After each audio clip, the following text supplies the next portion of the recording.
Hello students, আজকে আমরা দুটো টপিক নিয়ে আলোচনা করব। একটা হচ্ছে ডায়াগোনাল রিলেশনশিপ বা কর্ণ সম্পর্ক, যেটা আমি অলরেডি এখানে লিখে রেখেছি। আরটা হচ্ছে পর্যায় সারণীতে হাইড্রোজেনের অবস্থান। এখন মেন্ডেলিভের সময় থেকে মেন্ডেলিভ বলেছিলেন হাইড্রোজেনকে দুষ্ট মৌল, কারণ মেন্ডেলিভ হাইড্রোজেনকে পর্যায় সারণীতে সঠিকভাবে তাকে স্থান দিতে পারেননি, এবং সেই সমস্যাটা আজও আছে। মডার্ন পিরিয়ডিক টেবিলও সে একই প্রবলেম, হাইড্রোজেনের প্রপার প্লেসমেন্ট আমরা দিতে পারিনি। তো এটা কেন হয়, কি ব্যাপার না ব্যাপার, এটা একটা আলোচ্য বিষয়। তো প্রথম শুরু করা যাক ডায়াগোনাল রিলেশনশিপ বা একে বাংলা বলা হয় কর্ণ সম্পর্ক। দেখো, আমি দুটো পর্যায় এখানে লিখছি। 2 নম্বর পর্যায়ে লিথিয়াম, বেরিলিয়াম, বোরন, আর 3 নম্বর পর্যায়ে সোডিয়াম, ম্যাগনেসিয়াম আর অ্যালুমিনিয়াম। এটা হচ্ছে এটা 2 নম্বর পর্যায়, এটা হচ্ছে 3 নম্বর পর্যায়। এদের শ্রেণীগুলো লিখে দিচ্ছি, 1 নম্বর, এটা 2 নম্বর, এটা 13 নম্বর। দেখো, আমরা পর্যায় এবং শ্রেণীভিত্তিক অনেক ধর্মের আলোচনা করেছি, তার পরমাণু আকার থেকে ionisation potential, electron affinity and so on. এখন এখানে একটা অন্য ধরনের রিলেশনশিপ দেখব। এখানে দেখা যাচ্ছে যে দেখো, এই যে লিথিয়াম এবং ম্যাগনেসিয়ামের মধ্যে আর বেরিলিয়াম এবং অ্যালুমিনিয়ামের মধ্যে বেশ কিছু ভৌত এবং রাসায়নিক ধর্মের মিল পাওয়া যাচ্ছে। এখন দেখো, লিথিয়াম, ম্যাগনেসিয়াম, বেরিলিয়াম, অ্যালুমিনিয়াম এদের সঙ্গে তো পর্যায় বা শ্রেণীভিত্তিক সেরকম কোনো রিলেশনশিপ নেই, এরা এদের রিলেটেড নয়। তো তা সত্ত্বেও এদের মধ্যে ধর্মের কেন মিল পাওয়া যাচ্ছে? এখন এরা যেহেতু ডায়াগোনালি অবস্থান করেছে, মানে যদি এটাকে আমরা একটা স্কোয়ার হিসেবে ধরি, তাহলে এটা তার কর্ণ ডায়াগোনাল, সিমিলারলি এটা, তার জন্য এই রিলেশনশিপটার নাম দেওয়া হয়েছে ডায়াগোনাল রিলেশনশিপ বা কর্ণ সম্পর্ক। এখন আমরা জানবো যে এটা কেন হয়, এরকম কেন এদের ধর্মের মিল পাওয়া যায়। অ্যাকচুয়ালি এর প্রপার জাস্টিফিকেশান বা প্রপার কোনো এক্সপ্লেনেশন নাই, কিন্তু অ্যাটমিক সাইজ কনসেপ্ট দিয়ে আমরা এই জাস্টিফিকেশানটা বা এক্সপ্লেনেশন দিতে পারি।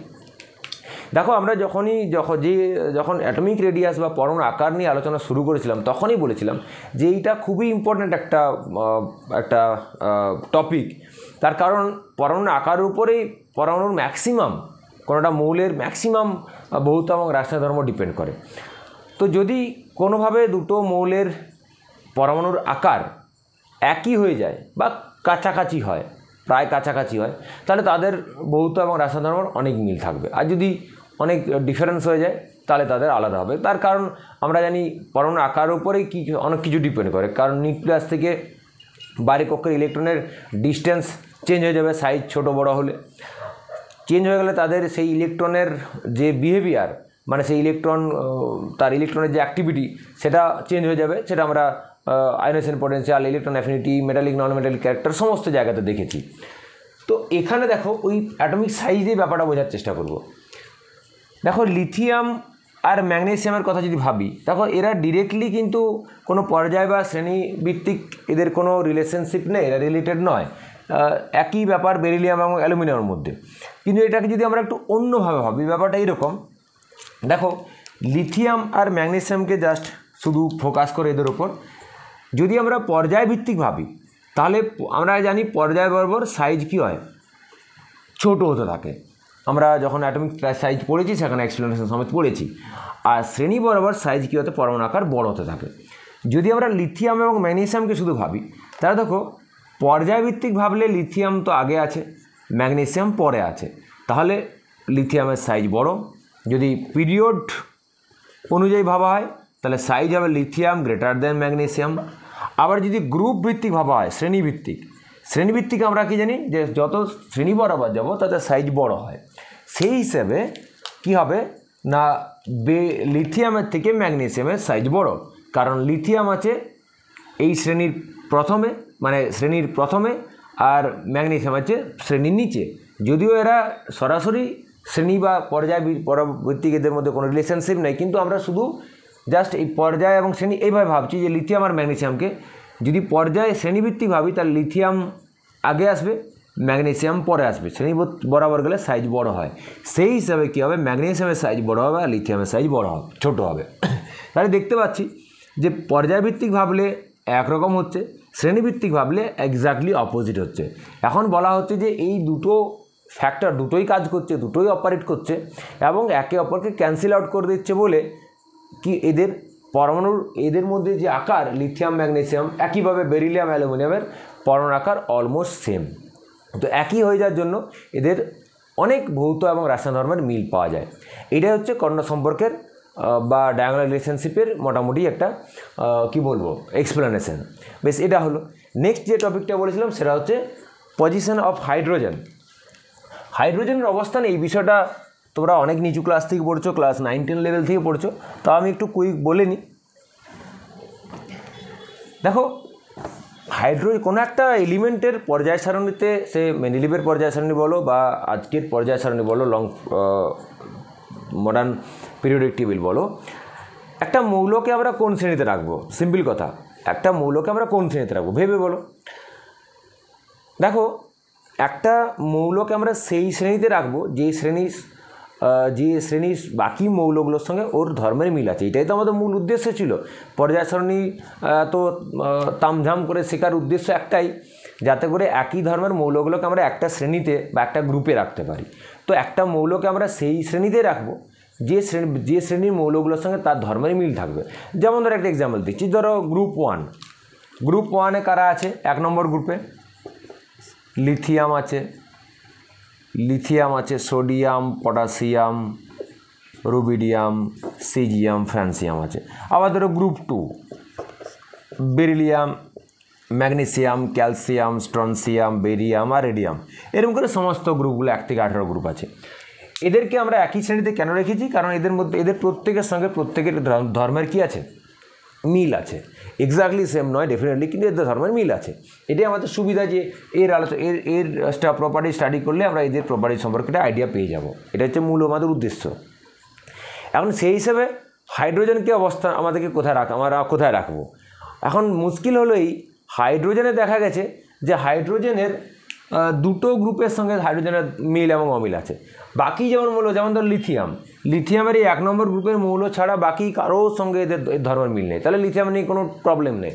একই ব্যাপার বাকি এই মৌলগুলোর ক্ষেত্রে, এদের এই বাকি সমস্ত হাইড্রোজেন বাদ দিয়ে বাকি সমস্ত এলিমেন্ট, যত এলিমেন্ট আছে তাদের ধর্মের মিল ওই একটা শ্রেণীর সঙ্গেই আছে, আর অন্য কোনো শ্রেণীর সঙ্গে নেই। হাইড্রোজেনের মূল সমস্যা হচ্ছে হাইড্রোজেনের 1 নম্বর গ্রুপের মৌলের সঙ্গেও মিল আছে, আর কিছু অমিলও আছে। আর 17 নম্বর গ্রুপ 17 নম্বরে যারা হ্যালোজেন, তো তাদের সঙ্গেও কিছু মিল এবং অমিল আছে। কারা? Fluorine, chlorine, bromine, iodine, astatine. আর গ্রুপ 1কে আমরা বলি অ্যালকালি মেটাল, মানে ক্ষার ধাতু।